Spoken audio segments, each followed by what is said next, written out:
So welcome everyone. Welcome if you are joining us online. Welcome if you are here in person. I'm Louise, as most of you know, and we're here for our carol service. As you can see, I am hosting. I'm also doing some of the music, so there may be a very slight delay when I put the music on, but I'm sure we'll all manage. And I will will shortly be lighting our Advent candle.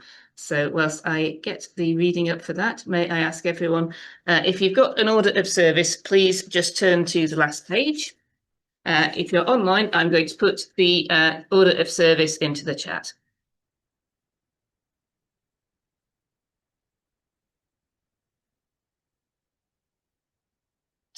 So today is our second Sunday of Advent, and the theme for today is peace, which I'm sure we're all very well aware of, all the problems that are happening in our world. So it seems very appropriate that today is the Advent candle of peace.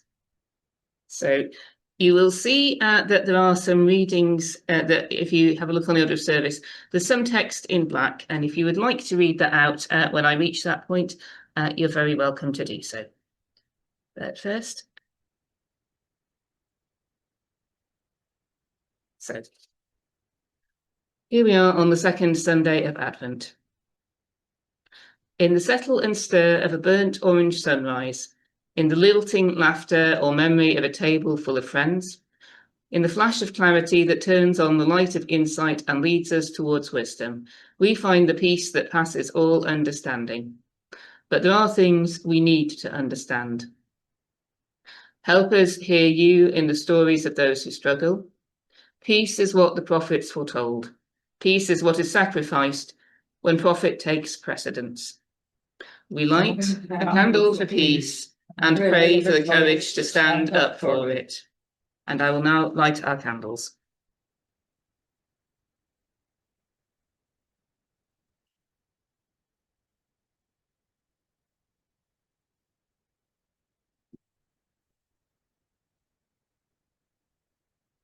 Thank you. So, in this second week of Advent, as the waiting and expectation heighten, may we deepen our desire for peace. Like the wise called to journey in those early dawning days, may we seek, strive, and search for peace. Like the prophets old and new, may we cry out for its coming. We light a candle for peace, may it light the way. And shortly, I will light our traditional candle, our chalice candle, but let's say together our value statement here at Newcastle. Hello everyone and welcome to our service. As free thinkers, this is our statement of the values we hold in common as we journey together. We welcome all who seek the meaning of life and who believe that human spirituality is wider than any one tradition and deeper than any one set of opinions. With respect for our Christian origins, we seek to explore truths from all sources. Our fellowship gives us strength and encouragement in daily living. And I now light our other candle. There's a lot of candles today, and there will be more in future weeks.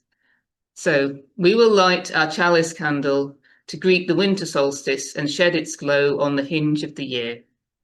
We kindle our chalice light as Jews kindle the lights of Hanukkah.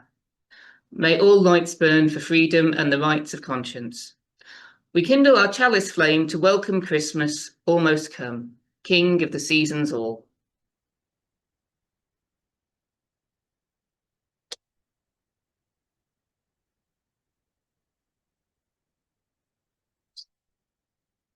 Well, I'm actually going to start by doing a reading. Normally we start with a carol, and we will start with a hymn very soon.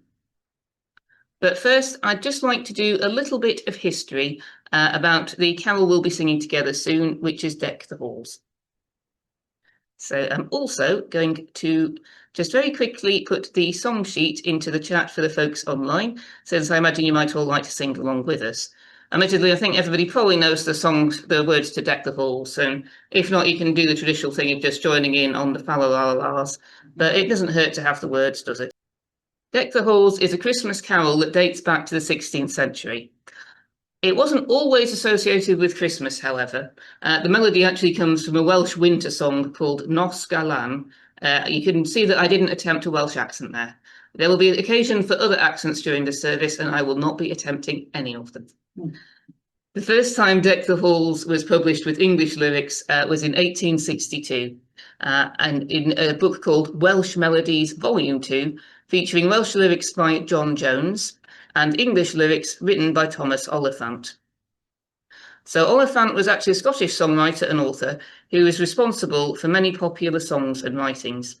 He made his way in life by writing new lyrics to old melodies, interpreting foreign songs into English, not necessarily directly translating, but as in Deck the Halls, coming up with lyrics that fit the mood of the song as he saw it. He became a lyricist for the court of Queen Victoria and eventually became a popular translator of music. Whereas the old Welsh lyrics for Nos Galan sang of the impending new year, Oliphant's folk composition in English lauded the onset of the Christmas holiday, calling for the decoration and merriment that traditionally accompanies the celebration, including a line about drinking that was later revised. Let me just have a look at the version we have got here. Yeah, we do have the traditional version on our song sheets, which is Don We Now Our Gay Apparel, which is the third line that's not a fa la la la in the first verse. The original one is Fill the mead cup, drain the barrel. Interestingly enough, the original Welsh lyrics were about winter, love and cold weather, and I imagine thus even less pleasing to Victorian sentiments, so I may be doing them in a service. I won't read out all the fa la la la las, but the lines are, oh, how soft my fair one's bosom, oh, how sweet the grove in blossom, oh, how blessed are the blisses, words of love and mutual kisses. Oliphant was interested in capturing the spirit of the song, including the fa la la la la refrain. This part of the song, which is its signature feature in its modern versions, was probably an addition from the Middle Ages, when there was a tendency of madrigal choruses to fill songs with a kind of vocal break between verses. Madrigals were a traditional secular music form during the Renaissance in Europe, and they were traditionally sung a cappella with no instrumental accompaniment. They usually featured poetry set to music, with a composer adding accompaniment sections for some voices, and hence we get the chorus. Oliphant was the honorary secretary of the Madrigal Society, where he mostly reinterpreted Italian madrigal songs into English. Most of his translations were in a similar style to Deck the Halls, with entirely new lyrics set to familiar melodies. Another version of the lyrics, which removes the references to drinking and is closer to the one we know today, was published in the 1877 edition of the Pennsylvania School Journal. It still uses the singular hall and changes Yuletide to Christmas. And this is the version we actually see now on the song sheet, and which you're all familiar with. The modern version of Deck the Halls, which is sung by choirs and carolers across the country, is the one published in an earlier book. It's amazing how complicated the history of carols can get, says the person who has spent this week contemplating this. It's published in an 1866 songbook titled simply The Songbook. I guess they used their creativity on the lyrics. Although in that publication, it is still titled Deck the Hall, singular. By then, the song had been appropriated by folk musicians and others, including Mozart, who used it as a launching pad for a piano-violin duet. And the pluralisation of halls is something nobody quite knows the origins of. It's probably just something that took shape as more and more people took to singing it. And I nearly did call this a heavy metal carol concert, but I got a bit of feedback indicating we might like to sing some of the traditional versions as well. So maybe a bit of audience participation here. Do we actually want to have a crack at singing a more traditional version of Deck the Halls? I think we should, because it's a carol service. As I say, this is a little bit of an alternative carol service. So I was thinking partly this is actually, in some ways, it's a little bit of a sequel to last week's, which is the toy service, which is all about tradition. And I think we can all agree tradition is wonderful, and this is the most traditional time of the year. But it's also a time when people sometimes invent their own traditions. And this is a reading from an author I've not actually been able to track down, which I really wish I had been able to, but despite my best efforts on Google, I could not find the original author. I'll have to have a nosy sometime. But this is A Jewish Christmas. As I say, the author's unknown. Perhaps I'll track them down sometime. But I think the record was 19 people. 19 people crammed in the back room of a 2-up, 2-down terraced house in Sheffield for a meal on Christmas Day. Elbow room as tight as the gaps between plates and dishes. The preparations reaching a confused climax of crossed plates and serving spoons, fizzing glasses, crackers pulled early by children, dishes pulled out of the oven as the steamer pings in the small kitchen. I don't know if the Torah came up with the maxim, never knowingly undercatered, but my Jewish friends err on a side of caution when it comes to portions that would make Henry VIII feel miserly. A complex operation of last-minute remembrances of things not bought, generally corn flour, follows a casual start and then concerted activity with the cooker. Like a smith at an anvil, my friend toils, whilst I clean, prepare, and lay the fire for later.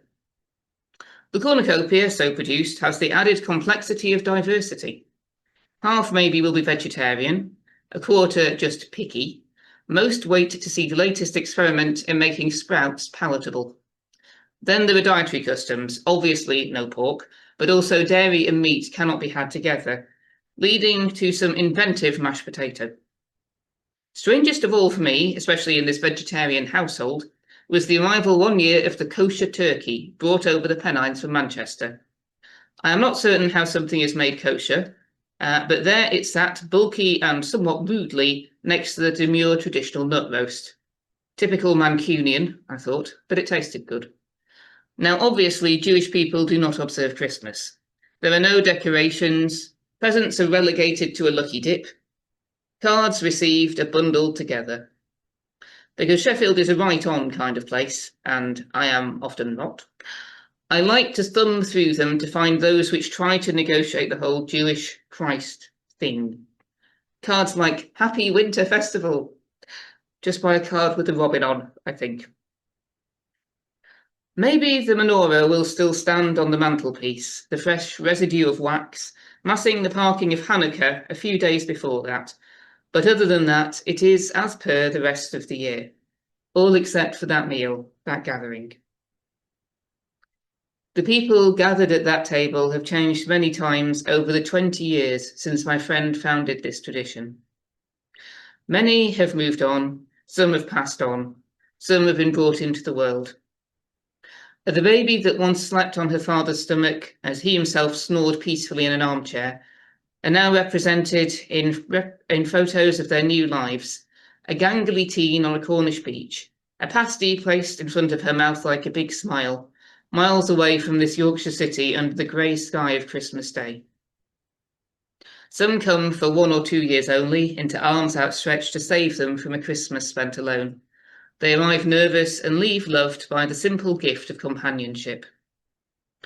Only my friend and her family are Jewish. The rest of us Gentiles receive their kindness of home and table.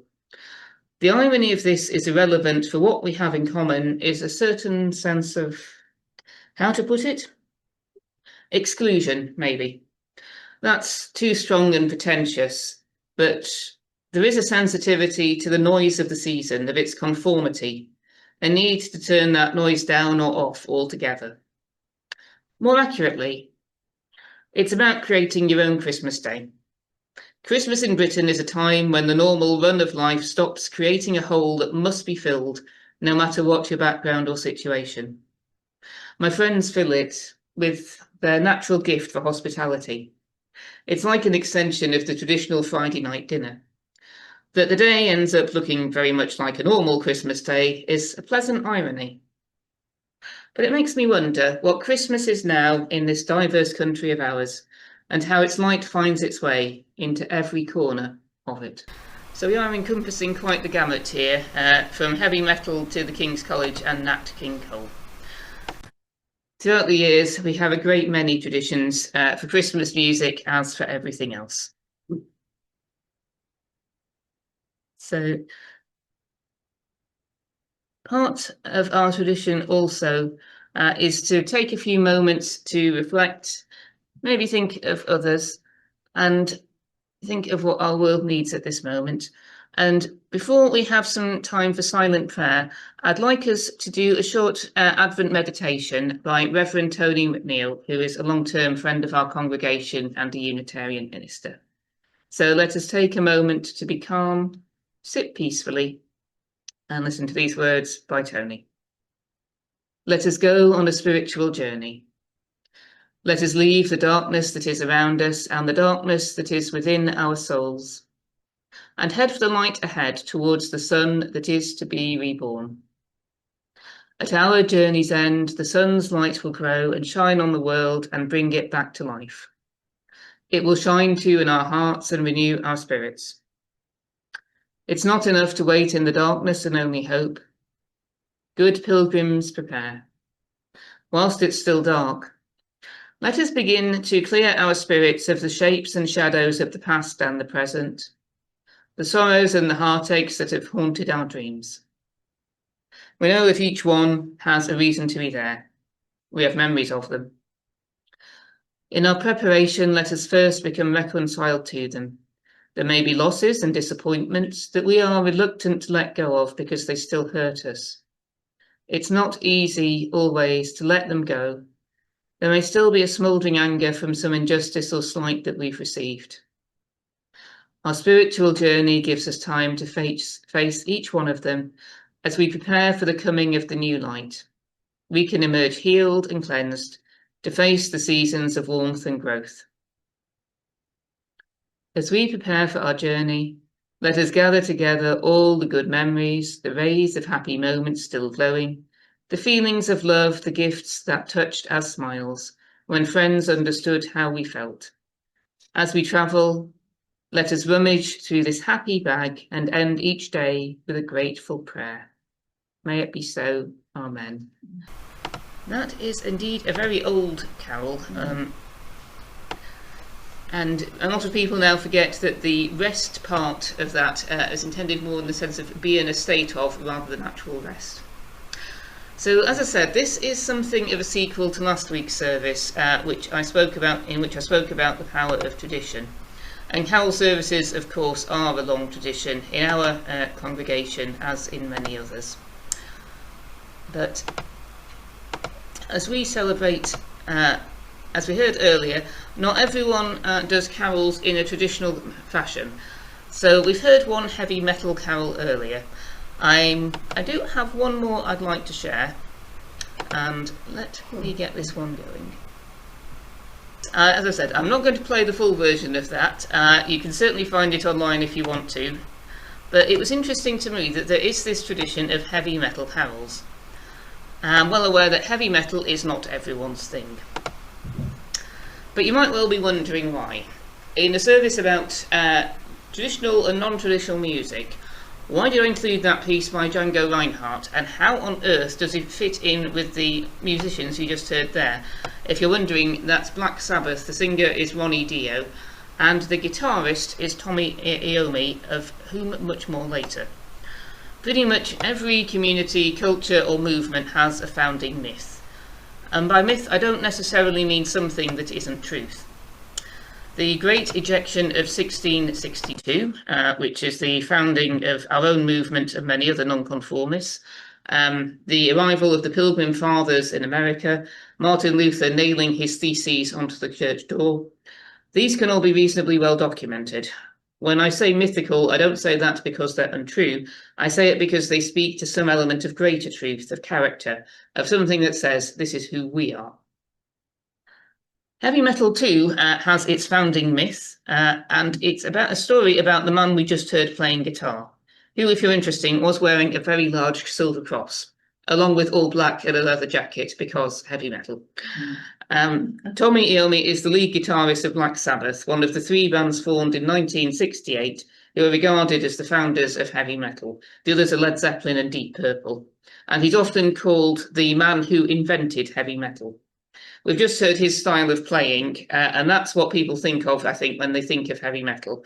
Very powerful, slightly operatic vocals, and big, heavy, loud chords that sound a bit like the end of the world, which perhaps is appropriate in a sense, since the birth of Christ was in many ways seen as a decisive break with some of the old traditions of the past. But Aomi's style of playing actually came about because of an accident. Some of you might know this, but some of you might not. As a young working class man in 1960s Birmingham, his employment options were basically factory work.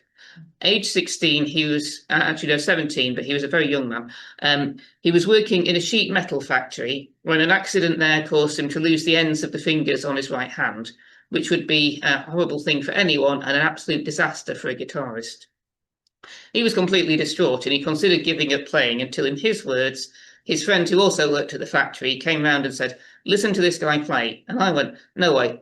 Listening to someone else play the guitar is absolutely the last thing I want to do right now." But he kept insisting, and he ended up playing jazz guitarist Django Reinhardt's records for me. I told him I thought it was really good, and he said, "You know, this guy's only playing with 2 fingers on his fretboard hand," which was the same hand that Aomi had injured, because of an injury he sustained in a terrible fire. Reinhardt and his family was caught in a fire when Reinhardt himself was also quite young, and that damaged his hand, and he had to adapt to essentially having only 2 fingers he had full use of. The others could occasionally be used, but he had to adapt his technique quite a lot. Aomi said, "I was totally knocked back by this revelation, and I was so impressed by what I'd just heard that I became inspired to start trying to play again." So inspired by Reinhardt, he decided to try playing guitar again and fitted homemade thimbles to his injured fingers to extend and protect them. They were made out of an old fairy liquid bottle. Melted it down, got a soldering iron and shaped it like a finger, and then cut sections out of an old leather jacket to cover it up, which created the problem that the thimbles prevented him from feeling the strings, meaning he had a tendency to press them extremely hard.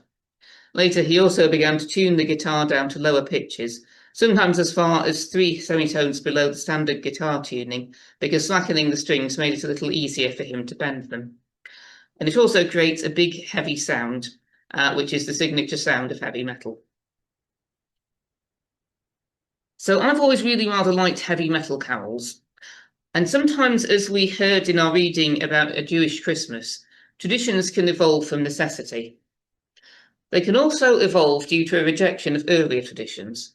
Many of us can remember that exchange from the sitcom Bottom, starring McNeile, between 2 flatmates at Christmas. "Did you buy sprouts?" "No, I hate sprouts." "No one likes sprouts." "Why are we having them?" "Because it's Christmas." Unitarian minister Stephen Lingwood has some brilliant writing about the Unitarian theology of tradition, which could be the subject of a service entire unto itself, and perhaps it will be. I'd recommend reading the whole thing, but I'll give you this summary. He argues against these assumptions about tradition, which he sees often get made in Unitarianism. Tradition means a mechanical copying of the past. Individuals find truth by rejecting tradition and thinking for themselves. That specificity is immoral, and we should all move beyond all specificities in tradition to a more universalist position. Lingwood argues that we should actually see their opposites. Tradition is a dynamic and evolving human endeavour that comes to us from the past. Individuals and communities achieve truth and goodness by being part of a tradition. That specificity is inescapable due to our nature as human beings, and what's specific about Unitarianism should be acknowledged and embraced. Some different ways of looking at tradition there, and for me it's that first part that's really important. Tradition can be dynamic and evolving. It comes from the past, but it doesn't have to be stuck in it. For me, that's actually key to our future survival. As a younger person within the movement, I often looked around at congregations and thought, do you actually want all of me? Do you want my cynicism? Do you want my sarcasm? Do you want my fondness for 18-rated sitcoms? My liking for nights out with my friends? You might not be able to see because it is as is traditional all black, but I am wearing a top I used to wear quite a lot when I used to go out in my younger days to Cuba, a club which is still sadly missed by many of us in Newcastle. In which I would wear this plus some dragon pattern trousers, high heels and a lot of makeup. I still sometimes actually do that now and then.